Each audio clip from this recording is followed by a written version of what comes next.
May I request Swati, before we start off, may I request Swati to say the school prayer? Sure, thank you, sir. Good evening, everyone.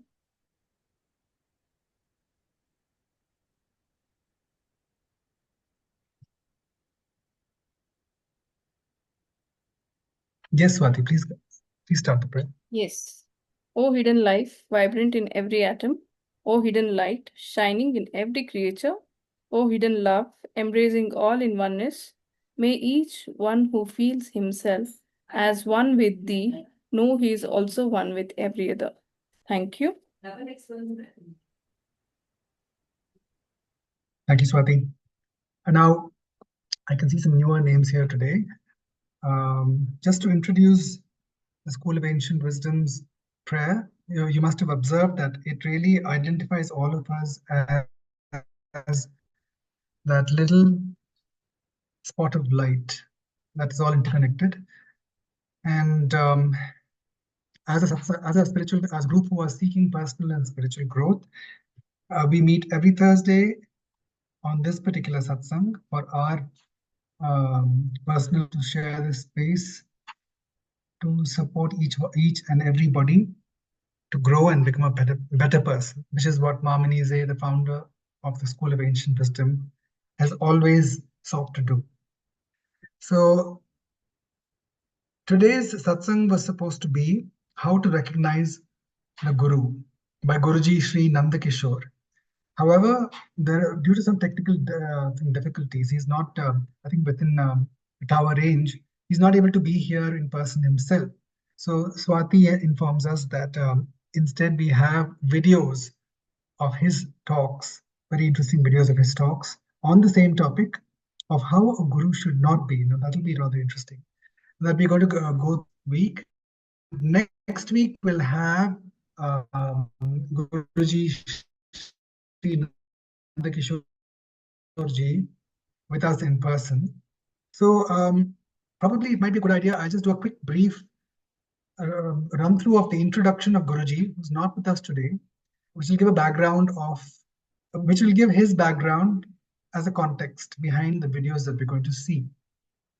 So Guruji Sri Nandakishore ji is a visionary spiritual master, humanitarian leader, poet, writer, and has dedicated his life to the inner and outer transformation of humanity.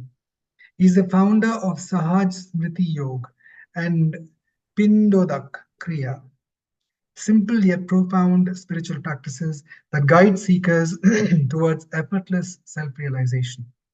Through his teachings, Guruji has inspired countless individuals to awaken spiritually, live with deep awareness and purpose. In 2002, he founded the Universal Forum for Human Dignity, a non-profit organization focused on education, health, environment, and sustainable living. Furthering his mission, Guruji established the Darpan Foundation and Darpan Ashram in 2018 in the serene foothills of Nurundumalai, Tamil Nadu. These initiatives serve as living examples of holistic, spiritually rooted living that bridges the rural and urban divide and emphasizes the dignity of life for all. He's also been recognized for his spiritual service, and Guruji was honored with the Acharya Chanakya Samman in 2018. So that's a little bit about Guruji, who's going to be joining us next week. So for this week, what we're going to be doing is going through his videos, which will be rather interesting, videos of his talks on how not to be a guru. Have I got that right, Swati?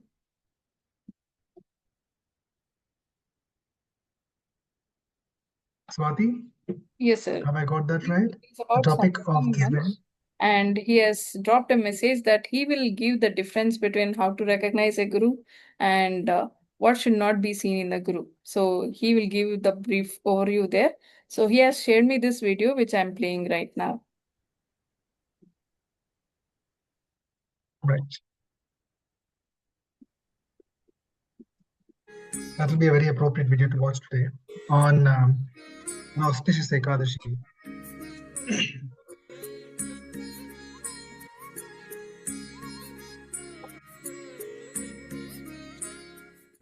तो उसमें क्या होता है कि फिर आपका भरोसा अटूट हो जाता है कि वो क्या होता है उससे कि आपको अगर पिछले जन्म की स्मृति आ गई तो आपको ये स्पष्ट हो गया कि आप यहीं और इतने तक सीमित नहीं हो, तो मृत्यु तो वो कुंभ ऐसा बनना चाहिए जैसे कबीर कहते हैं, गुरु कुम्हार शिष्य कुंभ है, गड़गड़ काढ़े खोट, अंतर हाथ सहाय दे बाहर वाहे चोट।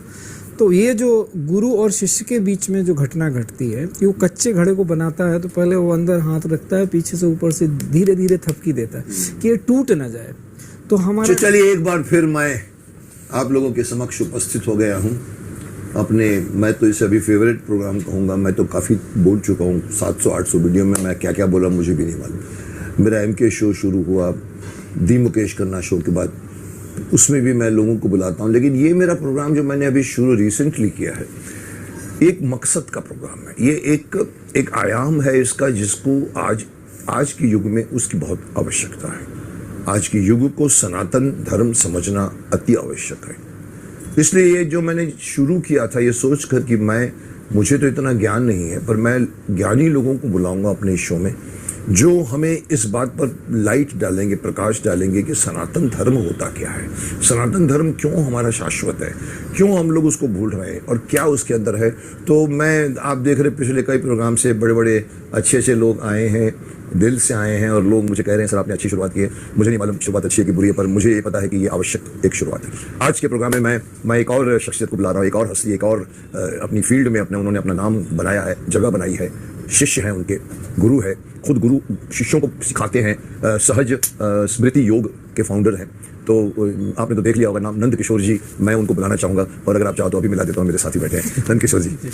बहुत बहुत नमस्कार आपको। प्रणाम मुझे करना पड़ेगा, आशीर्वाद आपको देना पड़ेगा, क्योंकि मैं पिछले 40 सालों से आयुष्मान मुझे रियल आशीर्वाद अभी तक कोई देता नहीं, आप जैसे लोग दे सकते हैं। शास्त्र ये कहता है कि को बड़ छोट कहत अपराध, कौन बड़ा है कौन छोटा है ये कहना नहीं चाहिए, अपराध है। अपराध, हाँ, जो हम जिसको बड़ा मान लें, हमें दिखे कि इसमें बड़प्पन के गुण है, वो भले छोटा सा बच्चा हो तो वो बड़ा है। हमारे यहाँ सनातन, आपके दिल ने जी, जो 4 हमारे यहाँ जैसे ब्रह्मा में सनत सनातन सनत कुमार हैं, तो सनातन हम अपने आप को कहते हैं, तो उसमें वो 5 वर्ष के बालक माने गए। अच्छा, हाँ, लेकिन उनसे लोग आशीर्वाद लेते हैं, प्रणाम करते हैं उनको कि इनकी उम्र तो सबसे ज्यादा है। तो ये जो जितना महती कार्य आप कर रहे हैं, सनातन की जो धारा बहा रहे हैं, गंग धारा, और जो आज इसके लिए जो एक व्यक्तित्व चाहिए जिस पे लोग भरोसा करें, तो आपका व्यवहारिक जीवन भी जो है, जो लोग देख रहे हैं कि आप अभिनेता हो एक बात है, लेकिन उसके बाद जो चरित्र आपका है समाज में उभर के आया, वो एक बड़ी सहजता है उसमें, उससे लोगों को भरोसा हुआ। मुझे स्वयं मेरी पत्नी ने बताया कि देखो उन्होंने काम किया है कि मंदिरों को 2 घंटे दीजिए, लेकिन समाज में वैसा क्रेडिट नहीं गया, किसी और को गया, लेकिन उन्होंने कहा कि अच्छा है, काम तो हो रहा है ना, जो हम करना चाहते हैं। मतलब लोगों ने अभी करना शुरू किया, मैं 3 साल से कह रहा हूँ, आज सब बड़े लोग कह रहे हैं कि बटोगे तो कटोगे, और मैं बोल रहा हूँ मंदिर में बैठो, एकता करो। खैर ठीक है, मैं तो चाहता हूँ कि आपने ये अच्छी बात कही है कि एक तो सबसे बड़ी बात है सीखने की उम्र नहीं होती, तो हम मानते हैं, और आपने अच्छी बात की, छोटा उम्र का हो या बड़ा उम्र का हो, ज्ञानी है तो आपको उसका आशीर्वाद देना चाहिए और वो उनको सुनना चाहिए। तो आज मैं आपसे सुन रहा हूँ, मेरी उम्र तो वैसे भी 160 साल है मैं तो हर बंदे को कहता हूँ मेरी उम्र 160 साल है, तो उम्र कुछ नहीं होती।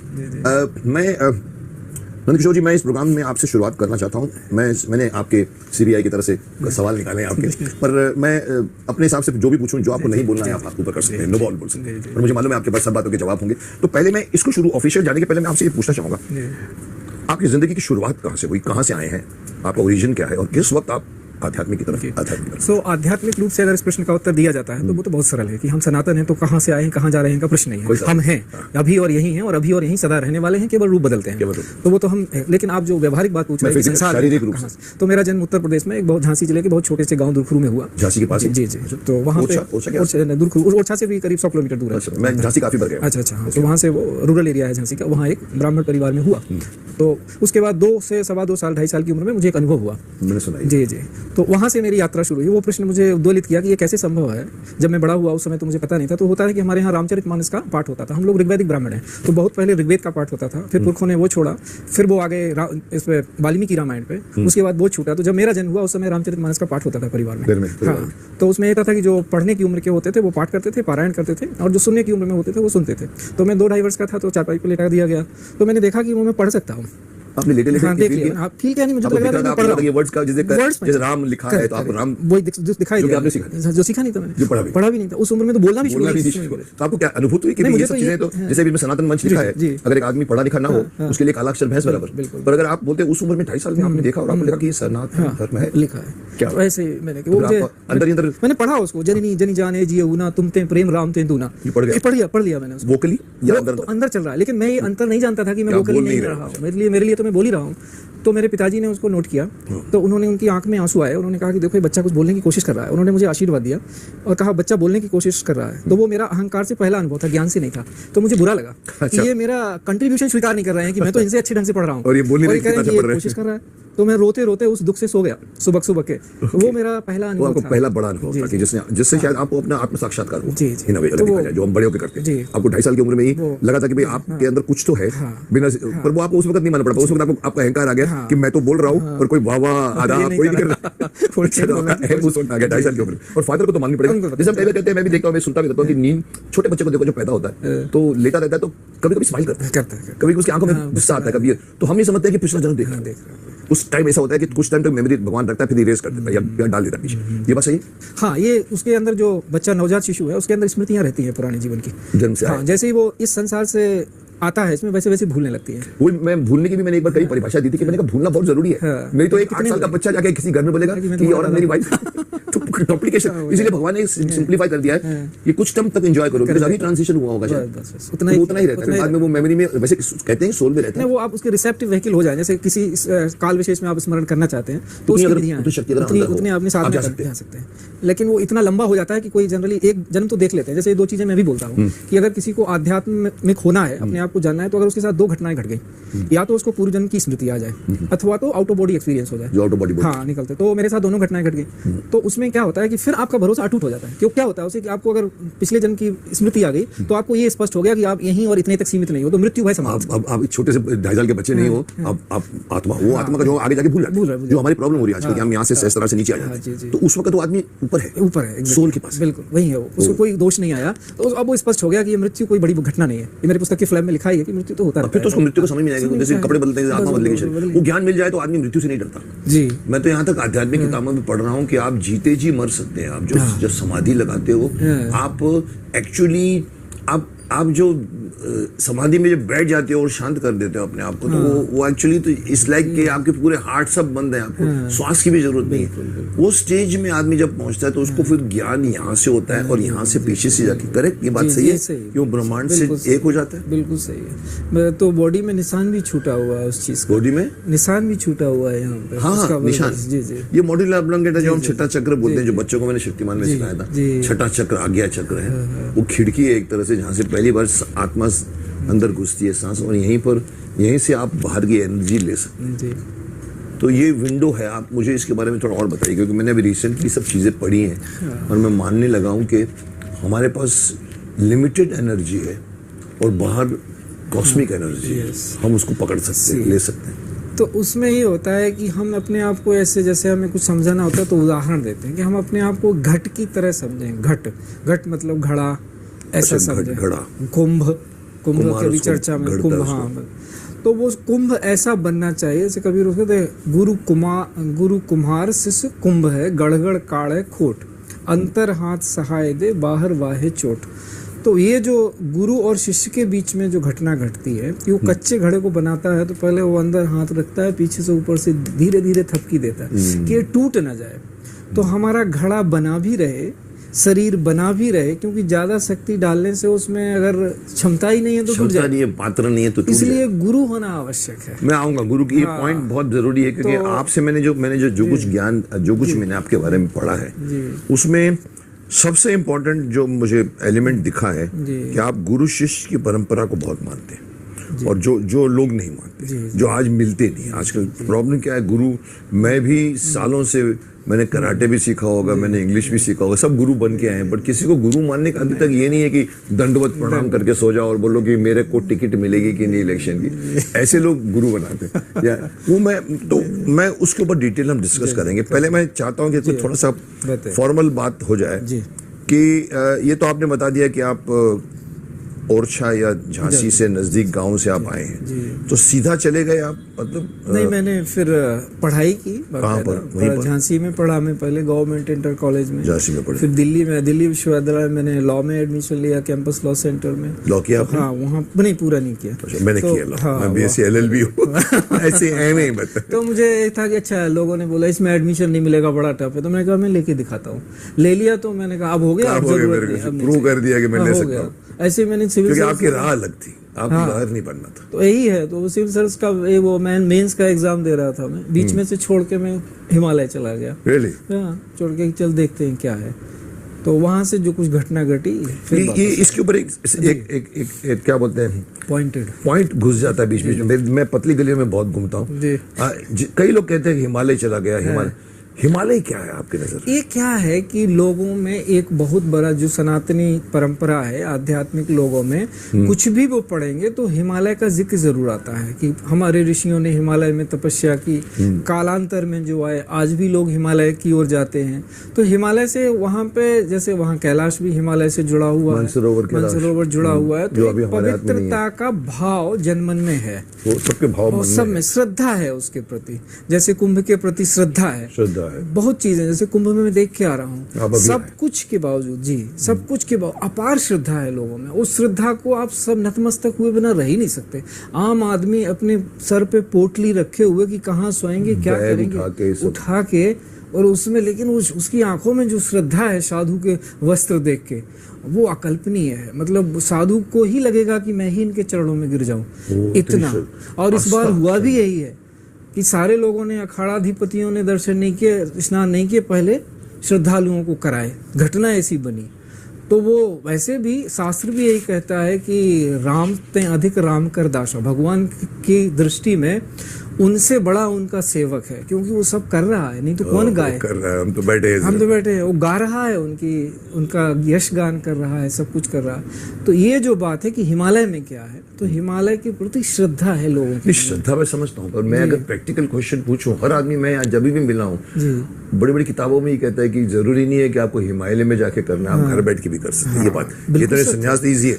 और जब आदमी पहली बार हिमालय की तरफ मुख रुख करता है, तो उसको हिमालय क्या दिखता है? आप लोग, मैं आपसे पूछूं, आप भी गुजरे, आपको मुझे एक सब वर्णन कीजिए कि पहली बार हिमालय जब आप देखते हैं तो क्या हिमालय के कंदराओं को ढूंढते हैं या गुफाओं को ढूंढते हैं, या वहां बने पड़े हैं, या अखाड़े बने पड़े हैं, या लोगों के आश्रम हैं? जी जी, जो श्रद्धालु है वो तो सब देखता है और खुली आंखों से देखता है कि वास्तव में है क्या यहाँ। वो जाता है खुली आंखों से देखता है वास्तव में, अगर वो जिज्ञासु है। क्योंकि अगर जिज्ञासु नहीं, अंधविश्वासी है, तो कुछ और देखेगा, वो तो फिर सेल्फी खींच के आ जाएगा, फोटो खींच के आ जाएगा। लेकिन जिज्ञासु देखेगा तो वो सब देखेगा कि है क्या यहाँ, किस लिए इतनी प्रतिष्ठा है हिमालय की।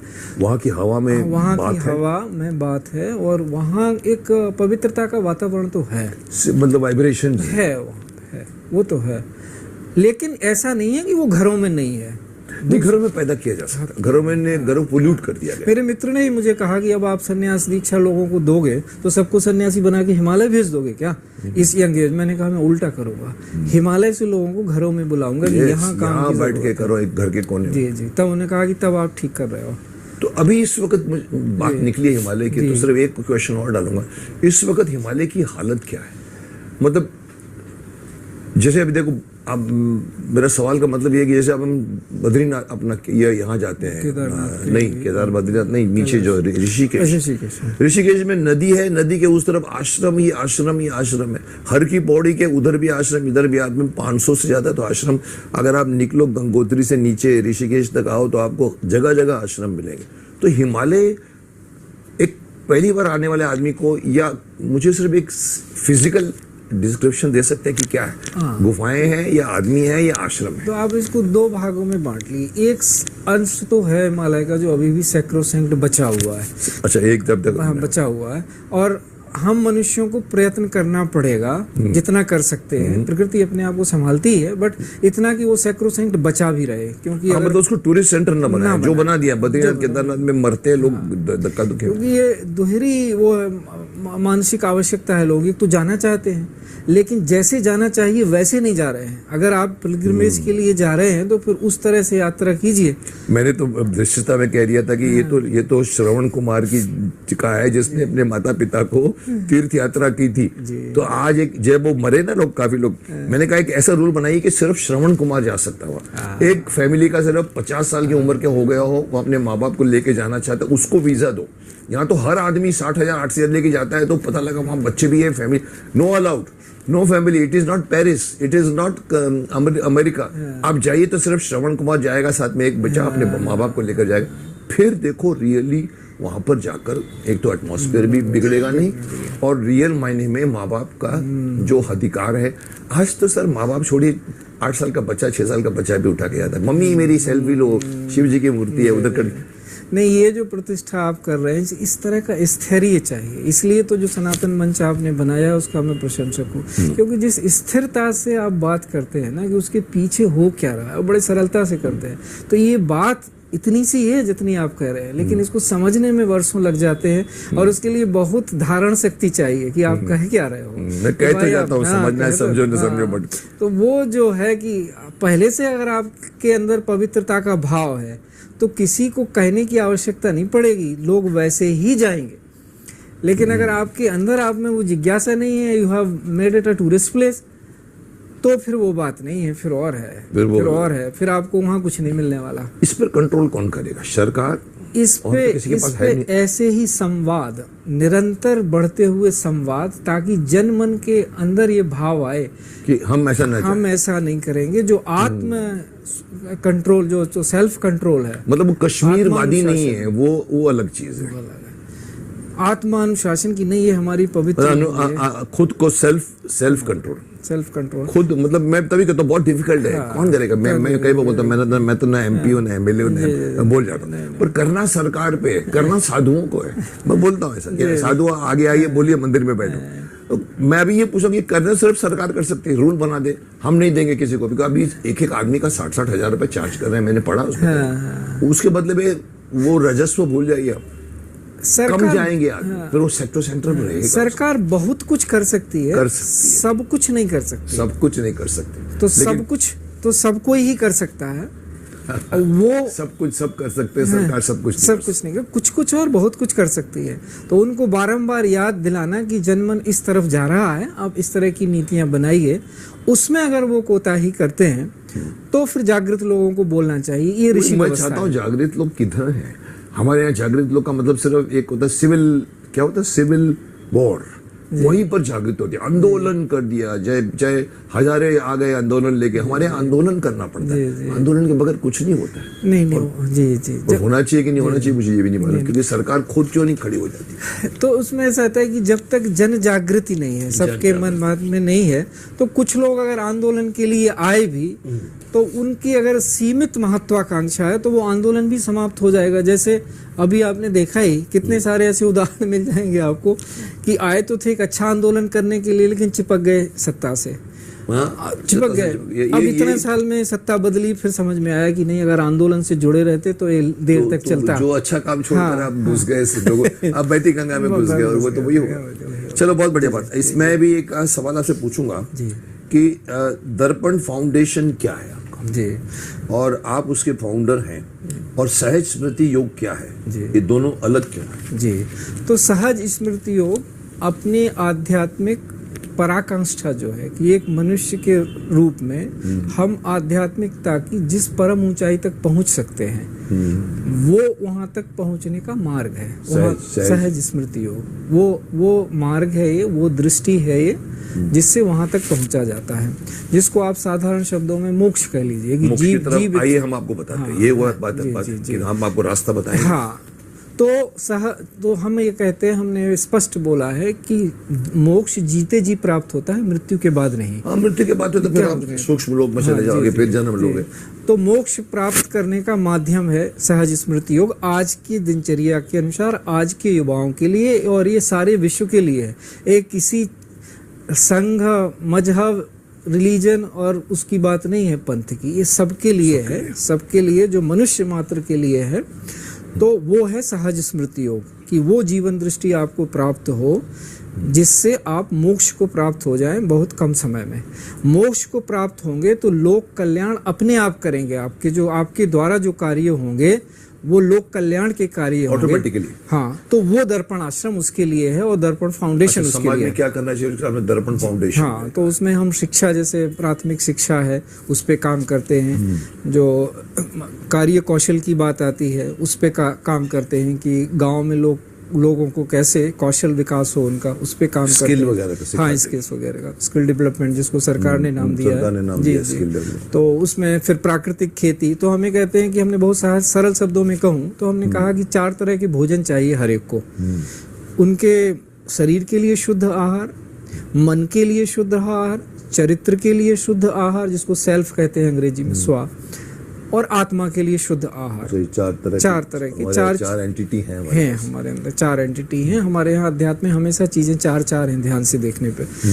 तो वो 4 विभाग हैं, वो हैं सबके पास हैं। तो उनको अगर आप शुद्ध देंगे हर चीज, तो आप स्वतः ही श्रद्धालु हो जाएंगे, स्वतः ही आध्यात्मिक हो मतलब जाएंगे। आपके विचार उसमें वो हो जाएगी, हाँ। कंट्रोल हो जाएगी और आप सही सोचेंगे जो आप अभी तक गलत सोचते जा जी, रहे जी, हैं। जी। तो खाना इफेक्ट करता है सब विचारों बिल्कुल को। करता है। जैसा होगा अन्न वैसा होगा मन, एक बहुत मोटी सी कहावत है। You are what you eat, Eat। ये किसी ने कहा था एक जी, जी, जी। तो आप वो बोलते हैं कि जैसा होगा खाना वैसा होगा हाँ, मन। हाँ, जैसा होगा अन्न वैसा होगा मन। अच्छा, जैसा जी, होगा। तो वो सही बात है कि जिस भाव से आपने पैदा किया, जिस भाव से पकाया गया, जिस भाव से परोसा गया, जिस भाव से उसको खाया गया, सात्विक खाना बोलेंगे आप। बिल्कुल सात्विक भोजन है वो, सत की ओर। और आजकल के लोग भटक के मतलब तामसिक खाना खा रहे हैं, राजसिक खाना खा रहे हैं। हाँ, तो कुछ मात्रा में राजसिक ठीक है, क्योंकि अध्यात्म की ऊंचाई पे नहीं तो हम क्रिएटिव नहीं नहीं कर रहेंगे, पाएंगे। क्रिएटिव नहीं रहेंगे, बैठ जाएंगे, कर्म भी समाधि नहीं में कर चले पाएंगे जाएंगे। हम, तो थोड़ा शौर्य राजसिक, नहीं कर हाँ, पाएंगे। तो वो बैलेंस, संतुलन जो देते हैं तो वो है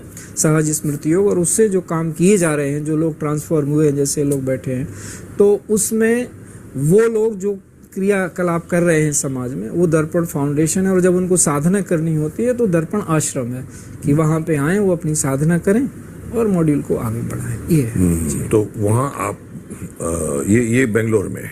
ये बेंगलोर से 100 किलोमीटर की दूरी पे 2-2.5 घंटे लगते हैं। तमिलनाडु में है बेसिकली, बट बेंगलोर के करीब है। दोनों के बीच में बॉर्डर पे जी है। जी, बॉर्डर पे। तो इससे आप जुड़े हुए हैं, और कितने सालों से जुड़े हुए हैं? ये हमने 2018 में इसका अच्छा, 18 में चलाना शुरू हुआ था। ओके, तो तब 6 से साल हो इसमें- गए। जी जी जी, तब से ये चल रहा है। Very good. तो आपने यही आपका लक्ष्य है जिंदगी का? मेरा तो ये लक्ष्य तो ये है कि कितने सारे लोग गुरु हम उत्पन्न कर सकते हैं समाज में। शिष्य तो हम बना नहीं सकते क्योंकि हम अपने आप को गुरु नहीं अच्छा, मानते। गुरुत्तर बनाना चाहते हैं। गुरु से गुरुतर लोग होते चले जाएं, क्योंकि वो खुद सबकी अच्छे हों, आकांक्षा है। पर उनको गुरु चाहिए। तो गुरु को तैयार कर रहे हैं आप। गुरु को तैयार करना, क्योंकि सबके अंदर वो भरा हुआ है।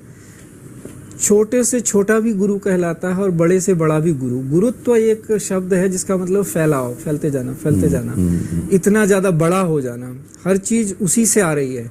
इतना कि आप अनंत हो जाए तो भी आपको और अनंत होने की रहती ही है। तो वो जो अवस्था प्राप्त हो जाए हर एक को, तो वो अपने आप ही लोक कल्याण के काम उनके हाथों होंगे। शांति, जितने भी हम इनको दिव्य विभूतियां कहते हैं, वो अपने आप उनके अंदर प्रस्फुटित होगी तो समाज में बिखरेगी। ये है। पर वो समाज में को मार्गदर्शन देगी? गुरु मतलब गुरु बनकर लोगों को मार्गदर्शन देगा, या वो अच्छे काम करेगा? नहीं, या खुद अच्छा हो जाएगा? पहले हमें गुरु शब्द, वो खुद अच्छा हो जाएगा। खुद अच्छा होना पहला जरूरत है। वो जरूर तो फिर वो काम जो करेगा वो समाज के लिए अपने आप हो, क्योंकि क्योंकि वो फिर खाएगा नहीं, खिलाएगा। हाँ, उसका चरित्र ऐसा हो। उसके हमने तो आप चरित्र का निर्माण करते हैं हाँ, आपने, वो ये मैं हमने कह सकता हूँ। बहुत स्पष्ट कहा है उसको, शिष्यों का है शिष्य जो, ताकि लोगों में ये ना हो जाए गुरुता भाव। इसलिए मैंने कहा कि शिष्यों का शिष्य होना चाहिए आपको। शिष्यों का है शिष्य जो, अरि मित्रों का मित्र। गुरुओं का है गुरु वही जो उज्जवल धवल चरित्र। तो जिसका चरित्र उत्तम है उसमें ज्ञान अपने आप प्रकट होता है, वो खींचता है। वो वैसल बनते ही, वो तो भरा पड़ा है ज्ञान सर्वत्र। हम लेते नहीं। हम अचरित्र बन के जाके चरित्र हीन हो जाते हैं। हाँ, तो वो चीज हमको मिलती ही नहीं। मतलब जैसे एक मशहूर कहावत है कि दुनिया में बड़े बड़े साइंटिस्ट बोलते हैं उन्होंने जो ये किया, किसने वायर का किया, किसने गुरुत्वाकर्षण का किया, किसने इंजन का किया, बट सबसे बड़ा फैक्ट ये है कि उन्होंने कुछ भी नहीं किया है, ऑलरेडी एग्जिस्ट था, उसको डिस्कवर किया। वो पात्र बन गए, पात्र बन गए, तो उनके माध्यम से वो खुल गया, डिस्कवर हो, कवर था डिस्कवर हो गया, कवर को डिस्कवर कर दिया। क्या बात है। तो ये बात बहुत सही है कि हम भी अपने इर्द गिर्द फैले हुए ऊर्जा के, ज्ञान के साम्राज्य में से एक कटोरी पानी भी नहीं लेते हम लोग। हाँ, तो उसके लिए तैयारी चाहिए, उसके लिए तैयारी चाहिए, उसके लिए तैयारी को मैं वर्ड दूंगा ज्ञान चाहिए। हाँ, ज्ञान चाहिए। ये नहीं है कि आपने तैयारी करके बॉडी बिल्डिंग कर दी तो आपने, पर आपको वो ज्ञान मिलना चाहिए कि तुम क्या गलत कर रहे हो और क्या तुमको विवेक बुद्धि जो भगवान ने दी। आपकी मैंने एक बात सुनी कि मनुष्य सबसे बड़ा एंटिटी दिया भगवान ने, ये मनुष्य से बड़ी कोई योनि नहीं। ये आप जरा बताइए मेरे को। ये बात तो ये है, आप देखिए, अगर शास्त्रों को प्रमाण लेते हैं कैसे, सबसे बड़ी बात आती है कि जैसे हम और आप चर्चा कर रहे हैं, लेकिन हमारे आपके बीच में संबंधित घटित नहीं हुआ गुरु और शिष्य का, अभी तक नहीं हुआ। मैं एक उदाहरण दे रहा हूँ, उसको यथातथ्य लेने की आवश्यकता नहीं, उदाहरण के लिए तो जो भी मैं बोल रहा हूँ वो आपके लिए केवल सूचना है, ज्ञान नहीं है। वो सूचना है, ज्ञान नहीं है। ज्ञान संबंध पे आश्रित है, उसके संबंध के उपरांत वही चीज मैं बोलूंगा तो वो आपके लिए ज्ञान होगी। पहले सूचना थी, अभी एक्सेप्टेंस, आपने गुरु कोई होता नहीं, गुरु हम चुनते हैं। कोई अगर ये बोल रहा है कि मैं गुरु हूँ तो ज्यादा दूर हो जाओ, चला कि यहाँ जाने की आवश्यकता नहीं। गुरु हम बनाते हैं, हमें दिखती है इसमें संभावना की शायद जो मैं ढूंढ रहा हूँ ये सही है, बिल्कुल। तो वहाँ कैसे खुद ब खुद इंट्यूशन जाए मिले, तो आपको उनकी बात अभी ज्ञान देने लगी। हाँ, फिर पहले सिर्फ इंफॉर्मेशन दे रहे, यही फर्क है, यही फर्क है। तो फिर वो जैसे जैसे हमें वो ज्ञान प्राप्त होता है तो फिर हम उसकी तरफ चलने लगते हैं, ये व्यवस्था है। और ये मनुष्य का, आपने कहा कि ये मनुष्य की योनि ही है, सबसे श्रेष्ठ है। मैंने इसीलिए कहा कि अगर जितने भी शास्त्रों का, मैंने ये बात इतनी लंबी इसलिए की कि आप भरोसा कैसे करेंगे कि मैं सच बोल रहा हूँ, इसका पैरामीटर क्या हो। मैं बोल दूंगा, कोई कुछ आके कुछ और बोल देगा, तो इस पे या तो आप गुरु को प्रमाण लेते हैं, अंतिम प्रमाण गुरु है जो आपने ही ढूंढा है, क्योंकि गुरु की दृष्टि में उसका शिष्य सदैव परमात्मा होता है। गुरु कभी नहीं कहेगा कि मेरा शिष्य है, अगर वो कहता है तो वो गुरु नहीं है। शिष्य जाके जिसको लगता है कि मैं फलाने का गुरु हूँ, मैं फलाने का शिष्य हूँ, सॉरी, वो बोलते हैं। गुरु कभी नहीं बोल सकते, उसकी मर्यादा है, क्योंकि वो तो अपने आप को शिष्य मानता है, वो कहाँ गुरु। तो इसलिए वो केवल ये जानता है कि उसके दृष्टि, गुरु की दृष्टि में उसका शिष्य सदैव परमात्मा होता है। जिस दिन शिष्य की दृष्टि में गुरु परमात्मा हो जाएगा, उस दिन पूर्ण ज्ञानी हो जाएगा। उस वहां पे तब वो श्लोक बोल पाएगा, पूर्णमदः पूर्णमिदम्। उसके पहले बोलना व्यर्थ बोलना है, क्योंकि जब उसके अंदर आ जाएगा अब पूरा हुआ, जो मैंने देखा था, वो जो मैंने अनुमान किया था वो सच निकला, तब वो पूरा हुआ। इसलिए हम कहते हैं कि सत्य तभी सत्य है जब वो सनातन हो। अगर कोई सत्य सनातन नहीं है तो वो आंशिक सत्य ही होगा। तो पूर्णता जो मनुष्य की मैं बात बारंबार कह रहा हूँ, ये मैं अपने नहीं कहते, आप मनुस्मृति में देखो, आप वेदों में देखो, आप रामायण में देखो, रामचरितमानस में देखो, सब जगह कहा है कि देवता इत्यादि अगर आप बड़े मान रहे हो, उसी तो स्पष्ट कहते हैं कि इंद्रिय द्वार झरोखा नाना, तहाँ तहाँ सुर बैठे कर थाना। हमारे ही मनुष्य के अंदर सारे देवता विराजमान है उनकी इंद्रियों में, तो हमसे छोटे तो हो गए ना वो, सबके पास है, सबके पास है। तो मनुष्य में ही केवल वो क्षमता है, और इसको वो अपने राम के माध्यम से कहलवाते हैं कि नर तन सम नहीं कबन्यु देहि, इससे अलग कोई, इसके समान कोई देह नहीं है। सारे देवता इसकी कामना करते हैं कि ये मनुष्य देह, और वो भी भारत भूमि में मिल जाए जहाँ अध्यात्म, ये भी बिल्कुल, चाइना में नहीं, रशिया में नहीं, भारत नहीं करते हैं। तो भारत इतना सौभाग्यशाली जगह है, मैं कई बार बोलता हूँ, भारत के नहीं, भारत से बड़ी कोई जगह नहीं है। क्यों नहीं है, होगी शुरू से जो बनी है। बट एक इसमें सवाल मैं पूछना चाहता हूँ कि ये बात सच है कि गुरु शिष्य को ढूंढता है या शिष्य गुरु को ढूंढता है? तो उसमें आपको ऐसे, मैं प्रति प्रश्न के रूप में उसका उत्तर कि गुरु अगर जिसको आप कह रहे हैं, तो पहला उसका गुण है सर्वव्यापी, शक्तिशाली होना सेकेंडरी है, सर्वव्यापी होना पहला गुण है। और नहीं तो वो रिलीजन्स हो जाते हैं, फिर धर्म नहीं रहता, फिर एक तरफ हो जाए, सांप्रदायिक मठ में चले जाते हैं। तो सर्वव्यापी है जो, तो सर्वदृष्टा है जो, तो वो उसके ढूंढने का क्या कोई औचित्य है कि वो ढूंढेगा? जिसको सब कुछ दिख रहा है, सब जगह, ढूंढने की क्रिया क्या वहाँ संभव है? जिसको सब यदि कुछ पहले से ही दिख रहा है। एक नोट कीजिए, ढूंढने का मतलब ही नहीं, ढूंढ उसको रहे सब दिख ही रहे सकते। हाँ, तो ढूंढते तो वो हैं जिनको आवश्यकता है, सीकर्स जो सीकर्स ज्ञानी। ढूंढते हैं, लेकिन मिलन तो होता है, ये जरूर है, ये मैं वही पूछ रहा हूँ कि मिलन मिलन होता है, होता लेकिन है। पहचानना हमें पड़ता है, पहचानना है। पहनना पड़ता है। जैसे कि वो एक उदाहरण देके हम कहते हैं कि राम को हनुमान मिलते हैं, तो वो ये नहीं, उसका एक क्रम है, मानना नहीं चाहिए, पहले जानिए, पहचानिए, फिर मानिए, जानिए, पहचानिए, फिर मानिए। ऐसे नहीं कि हम तो मान लिया जी गुरु हैं, वो ज्यादा देर नहीं चलेगा। नहीं चलेगा। तो हनुमान क्या कहते हैं, प्रभु पहचान परेउ गए चरना, सो सुख हुमा जाए नहीं मरना, कि प्रभु को पहचाना हनुमान ने तो ब्राह्मण का वेश बना के गए थे, और उनको पूछ रहे हैं कि आप लोग कौन हो, घूम रहे हो, तो कहते हैं मैं तो दशरथ का लड़का हूँ, मेरी पत्नी खो गई, उनको ढूंढ रहा हूँ। तो उन्होंने कभी ये नहीं कहा कि मैं परमात्मा राम हूँ, ना सती से कहा, ना हनुमान से कहा। सती ने परीक्षा ली तो उनके साथ दूसरे तरह की घटना घट गई, क्योंकि आपके बड़े की परीक्षा नहीं ले सकते। कैसे लेंगे जो आपसे सर्वव्यापी है और आप अपने आप को सर्वव्यापी देख नहीं पा रहे हो, तो कैसे लोगे? तो हनुमान ने सही रास्ता अपनाया, तो उन्होंने पहचान लिया।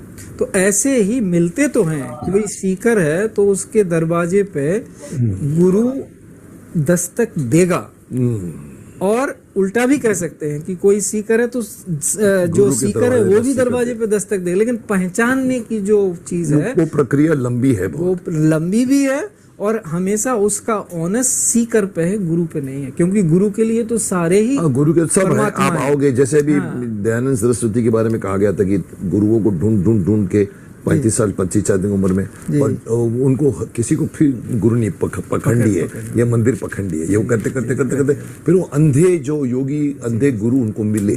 तो ये यही बात हुई है। जैसे इवन योगानंद जी के बारे में मैंने सुना है कि अपना ये जो सामने बैठे हुए, सामने कहेगा कि तुम्हारे तो मैं 40 साल से वेट कर रहा था, तुम यहाँ पर कंबल में बैठ के यहाँ पर मेडिटेट कर रहे हो। तो ये भी होता है कि ये गुरु शिष्य मिलते हैं, प्रारब्ध मिलाता है उन लोगों को। वो तो शास्त्रोक्त भी है, अनुभवजन्य भी है, मेरा अपना अनुभव है, बहुत सारे लोगों का है, और कृष्ण और अर्जुन का तो जग प्रसिद्ध है, जग प्रसिद्ध है। नर नारायण का तो रिश्ता उनका ही है, वो बोलते भी है क्लियरली। भाई उसके पहले अर्जुन और कृष्ण रिश्तेदारी है ना, बुआ के लड़के हैं, बाद में बहन ब्याही गई तो एक और रिश्ता भी हो गया, लेकिन उन्होंने कभी ज्ञान नहीं दिया। ज्ञान कब दिया? जब अर्जुन ने कहा शिष्य ते हम साधि माम तम प्रपन्नम, मैं आपका शिष्य हूँ, आपकी शरण में आया हूँ। तो उन्होंने कहा अच्छा, अब तुम रिश्ते में आए हो, अब मैं तुम्हें देता हूँ। तो गीता का उन्होंने किया। जी जी जी। लेकिन अल्टीमेटली हम सीख करते हैं, हम गुरु प्राप्त कर लेते हैं, जैसे आपने अपनी सहज बना के रखी है। ज्ञान की क्या परिभाषा, क्या ज्ञान, एक अगर 2 लाइन में अगर हम बोले कि ज्ञान क्या, कौन सा ज्ञान हमको मिलता है? तो तत्व ज्ञान, परम ज्ञान तत्व ज्ञान को कहा गया है। तत्व मीन्स तत्व, दाउ आर दैट अंग्रेजी में, आप वही हो जिसको आप ढूंढ रहे हो, आप ही परमात्मा हो, लेकिन मर्यादा है ये कहने की, कोई दूसरा कहे। जैसे हमारे यहाँ 4 महावाक्य आए। महावाक्य कैसे आए उपनिषद में? लोगों ने चिंतन किया, वेद के जो मंत्र हैं, जो दृष्टा ऋषि हैं, उनको मंत्र इसलिए कहते हैं कि वो किसी ने बनाए नहीं है, वो दर्शन है। जैसे हम और आप यहाँ बैठे हैं, अब कोई आके तीसरा आदमी बोले कि मुकेश जी ने मफलर पहनी हुई है, ये जैकेट डाली हुई है, मैंने कुर्ता पहना हुआ है, ऐसे हैं वेद मंत्र, डिस्क्रिप्शन है, दिखते हैं, दिख रहे, वो लिखे हुए नहीं है, तो डिस्क्रिप्शन है वो सृष्टि का कि ऐसा ऐसा है, सृष्टि का डिस्क्रिप्शन है। उसको कृष्ण ने बड़े क्रिप्टिक वे में अर्जुन को बोला, त्रैगुण्य विषया वेदा निस्त्रैगुण्य भवा अर्जुन। कृष्ण पहले हैं जिन्होंने कि वेदांत लाया, वेदों का अंत समझाया लोगों को। बाद में शंकराचार्य प्रवृत्ति सारे लोगों ने वही काम किया। समय समय पे धूल पड़ जाती है तो वो साफ करना पड़ता है। ज्ञान तो आगे जाके लोगों ने यही। तो जो आपका प्रश्न है कि ज्ञान क्या है, तो ज्ञान है तत्व ज्ञान, जो कि सनातन है। तत्व ज्ञान मतलब ये ज्ञान नहीं कि महात्मा, ये ज्ञान या तत्व ज्ञान, वो उसी के अलग अलग, आत्मा भी उसी को कहेंगे। तो ये, लेकिन हमारे यहाँ तो ये नहीं था ना, हम तो कर्म के आधार पे लोगों से कह रहे थे कि जो जो काम कर रहा था हम उसको वही नाम देते थे। जो ब्रह्म का ज्ञान प्राप्त कर रहा था उसको ब्राह्मण करते थे, जो क्षत्रिय रक्षा करता था उसको क्षत्रिय कहते थे। तो हमने जाति थोड़ी बनाई, जाति तो मनुष्य ही थी एक अकेली हमारे पास। नहीं, तो आपका जो पहला पॉइंट ये था कि हम गुलाम क्यों हो गए। अगर हम गुरु के गुरुओं की एक जी, गुरु एक तो जी, होता जी, नहीं है, जी। गुरुओं को ढूंढकर गुरुओं की सम्मति मान, से हाँ। अगर हम करते हाँ। तो हम किसी को कोई हमको हरा नहीं सकता था। बिल्कुल सही नहीं बात। हरा सकता, बिल्कुल नहीं हरा सकता था, क्योंकि वो तो विवेकपूर्ण बात तो नहीं हमने थी। सनातन धर्म के फायदे नहीं यूज किए, नहीं मतलब किए, जो बिल्कुल। सनातन में इतना ज्ञान है, आपने अपने आप को ज्ञानी समझ लिया, हाँ। मुझे कोई गुरु नहीं नहीं चाहिए, चाहिए। मैं खुद हूँ, खुद ही हूँ, क्या पढ़ाएगा क्या मुझे वो करने के? ब्राह्मण क्या पढ़ाएगा करके आप आगे बढ़े, हाँ। विवेक खत्म आपका। दोनों तरफ से हुआ, मैं एक तरफ नहीं हुआ।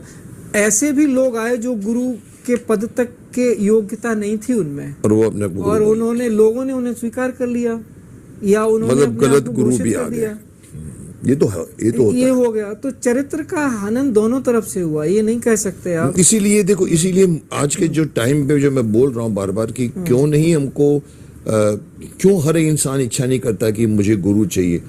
कारण ये है कि गुरु भी, अभी मैं वर्ड यूज नहीं करूंगा, पर गुरु भी थोड़े से चरित्रहीन हो गए। हाँ, तो वही तो बात कर रहे और तो वो उसकी वजह से गुरुओं में आस्था खत्म हो गई। 10 में से 9 तो ऐसा वहाँ सब। वहाँ थोड़ा बारीक भेद है। हाँ, गुरुओं में नहीं कह सकते, आप कहते हैं व्यक्तियों में हुआ। वो व्यक्ति गुरु बोल रहा है अपने, हाँ, वो गुरु नहीं है, वो गुरु नहीं है। उसने गुरु की उपाधि ले ले ली ली। और पखंड है। हाँ। और ऐसे लोगों के चलो हम तुमको ऐसा करेंगे, पैसा इतना लेकर आओ, हम तुम्हारा करके इतना पैसा करें, उनके चक्करों में बोलते हैं अरे छोड़ो यार, ये सब कोई आदमी अच्छा नहीं। तो अच्छे आदमी को लोगों ने मिस किया बिकॉज ऑफ द बैड। इसलिए हमने कहा, इसलिए हम बारंबार कह रहे हैं कि कोई व्यक्ति गुरु नहीं होता, लेकिन बिना किसी व्यक्ति को गुरु बनाए मोक्ष प्राप्त नहीं होता। ये कौन निर्धारित करेगा? गुरु भी तो व्यक्ति ही होगा। हाँ, तो वो सही व्यक्ति होगा। वो हम जो सीकर हैं हम तय करते हैं, वो व्यक्ति तय नहीं करता कि मैं गुरु हूँ। मैं गुरु हूँ, या हमको दिखना चाहिए, हमको दिखना चाहिए कि हम ये जो ढूंढ रहे हैं वो यहाँ मिलने की संभावना है, और नहीं मिल रही है तो चले जाइए, कोई बंधन नहीं है। 2 क्षण रहिए, 10 दिन रहिए,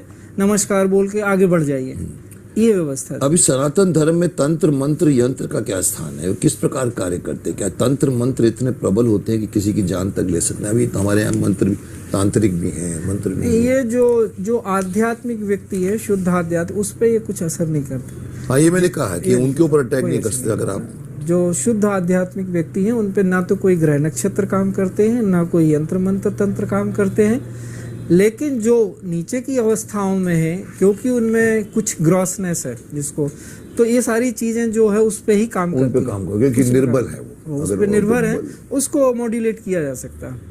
तो ये जो, लेकिन ये है ये तंत्र ज्ञान बिल्कुल है, सब कुछ है, यंत्र है, मंत्र है, तंत्र यंत्रों का भी फायदा होता है जो लोग बोलते हैं, लोग करते हैं। और मंत्रों का तो फायदा है है, ही। सब मंत्र सुनने से फायदे होते हैं। जो कुछ भी वाणी से बोला जा सकता है वो सब है, लेकिन कहाँ एप्लीकेबल है, किस पे है, वो वेरिएशन है, वो अंतर है, वो अंतर है, वो अंतर है। तो उसकी जगह होती है। बिल्कुल जगह होती है।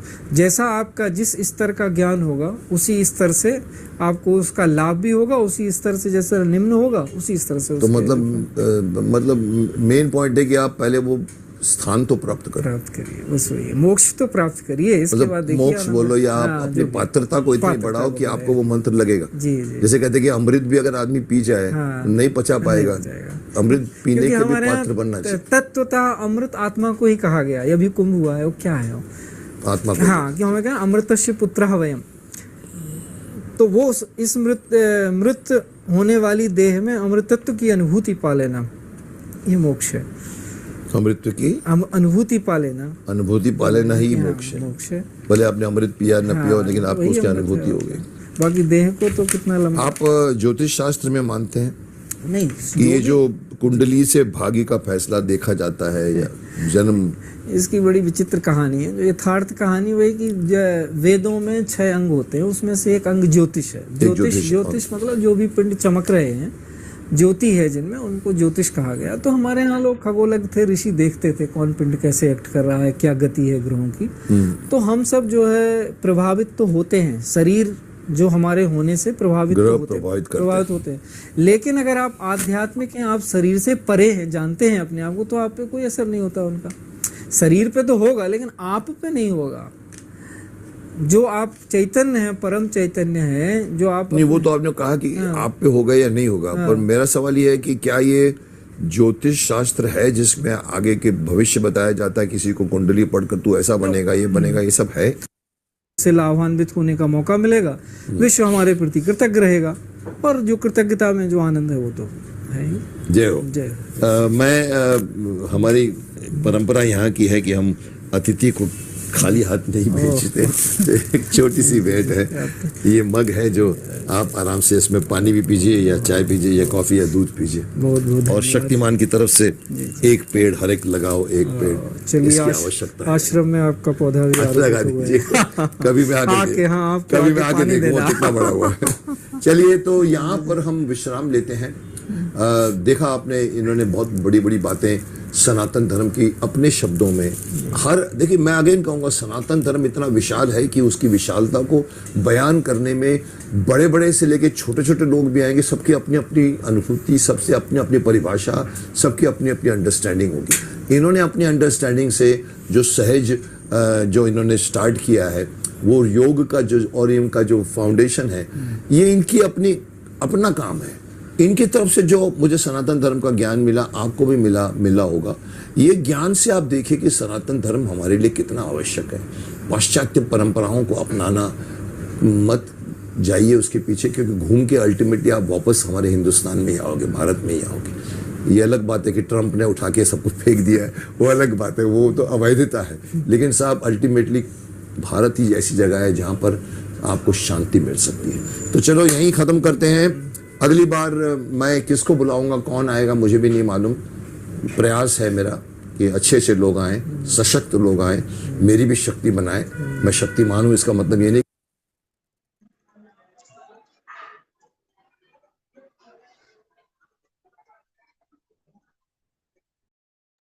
Thank you, Swati.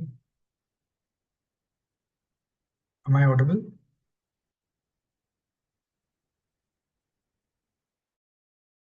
I hope I'm audible. Yes, So, brother Ramesh, you are right. audible. Thank you, Jasmine. So, yes, that brings us to the end of this little video. We had to skip towards the ending. I think you might have noticed that Swati had advanced the slider because this is actually an hour and a half video.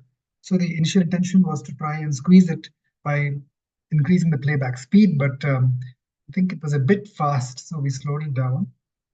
And मेरा हिंदी इतना अच्छा नहीं है, क्षमा कीजिए. So I did not understand everything, though I would have loved to.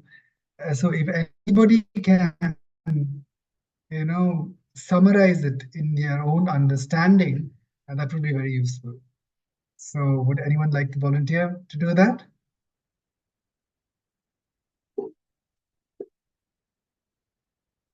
So maybe we can start off by asking, what was the gist that you got from this conversation?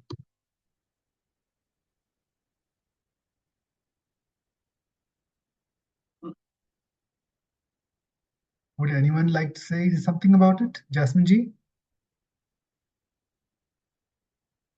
Aparna ji?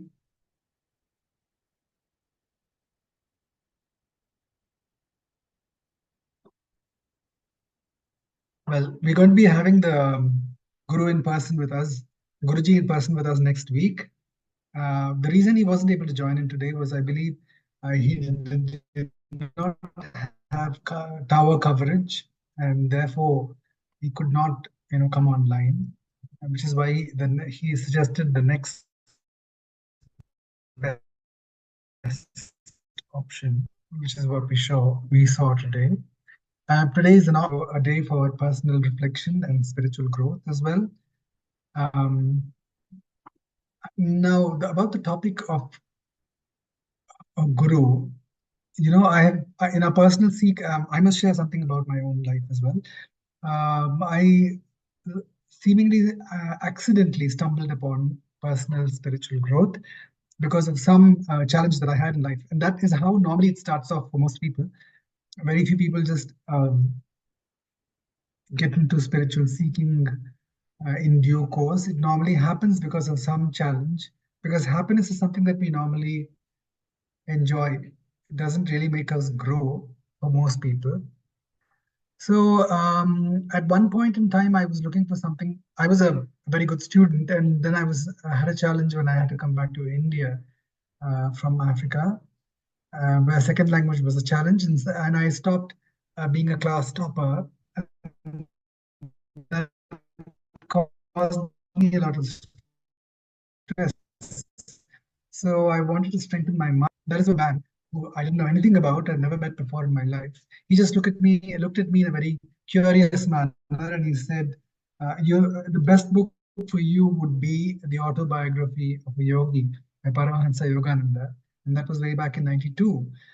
And from then I've observed, I didn't know it at that time, but from then I've observed that at every stage of my personal seeking, at the right time, I would come across the right book or the right person who would be able to take me forward.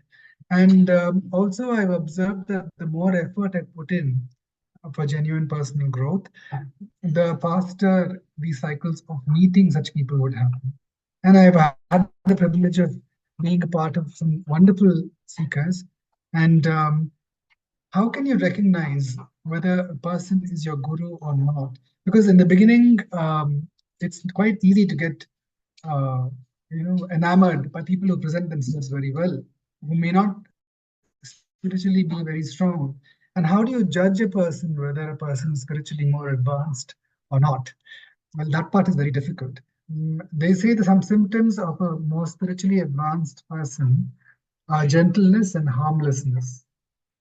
So probably that could be used as a yardstick. But if we are to trip up and end up with a false guru, of which there are plenty, I understand, that is part of our growth as well. And that is really how life opens up. Because it is said that as a soul, before we are born in this life, we choose our parents, we choose our friends and our enemies and situations in life so that it can support us to grow in that particular area of life that we seek to grow in, and as a part of the karma. And that is how challenges unfold. And the challenges are never so strong that it destroys us. It is just challenging enough to support us to kind of go to the next level of spiritual strength. The choice, of course, is ours. So that was my take on how do you choose a guru? How do you know whether the guru's, how not to be a guru? Well, as far as that is concerned, from my perspective, of the divine, and therefore occupies the position of a guru, is to really surrender their lower identity. Like if I surrender my identity as Ramesh, which is how I perceive myself as a person of this particular height, of a certain gender, of a certain social background, I speak this kind of a mother tongue, or so on and so forth, I belong to this kind of a religion. These are all identities that have been programmed into me from when I was a child. So if I set that aside and really perceive myself as that hidden light that is a part of our initial school of ancient wisdom, theosophical prayer, that is when we start becoming a channel of the divine. And we naturally start taking on the role of a guru to certain people who might need guidance accordingly, who might come across our path. So the more surrendered we are to that higher channel, to that higher self, the more we occupy the position of a guru for those people or those situations where we are used joyfully as a channel of the divine. So that is my take on it. If anybody else has anything else to share, please do speak up. If you have any questions, please do ask.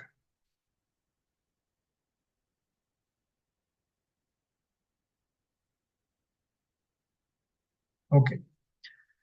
Well, I take it that either people have understood everything, or perhaps we'll have to wait for the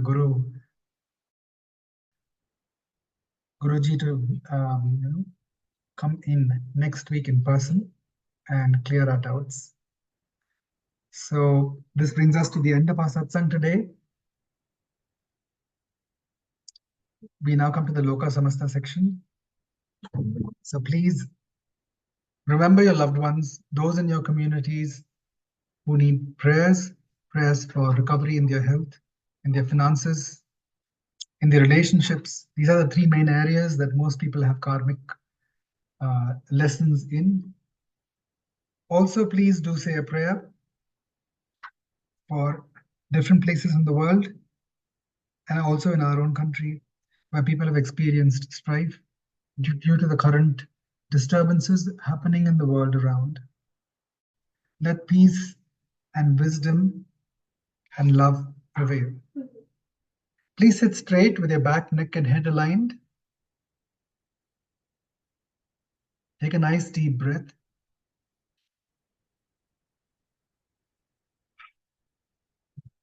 And let go. Observe the silence within that connects all of us as that hidden light within us, the soul,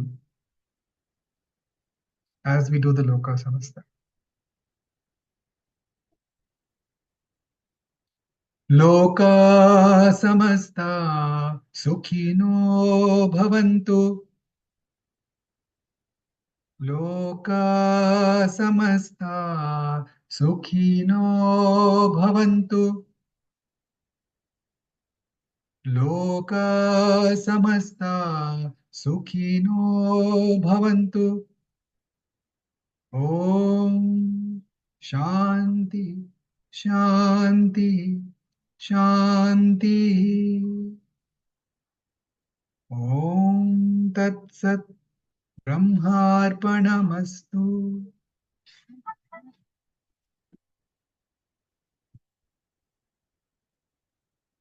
Before we close for the satsang, I must also add that we are planning a satsang for, after a very long time at the School of Ancient Wisdom. This will be happening next month. The clear dates, it should be on the 3rd and the 4th of May, but we'll reconfirm that and the details. So please do spread the word, and the details will be shared in the next satsang. So till next Thursday, please take care. God bless.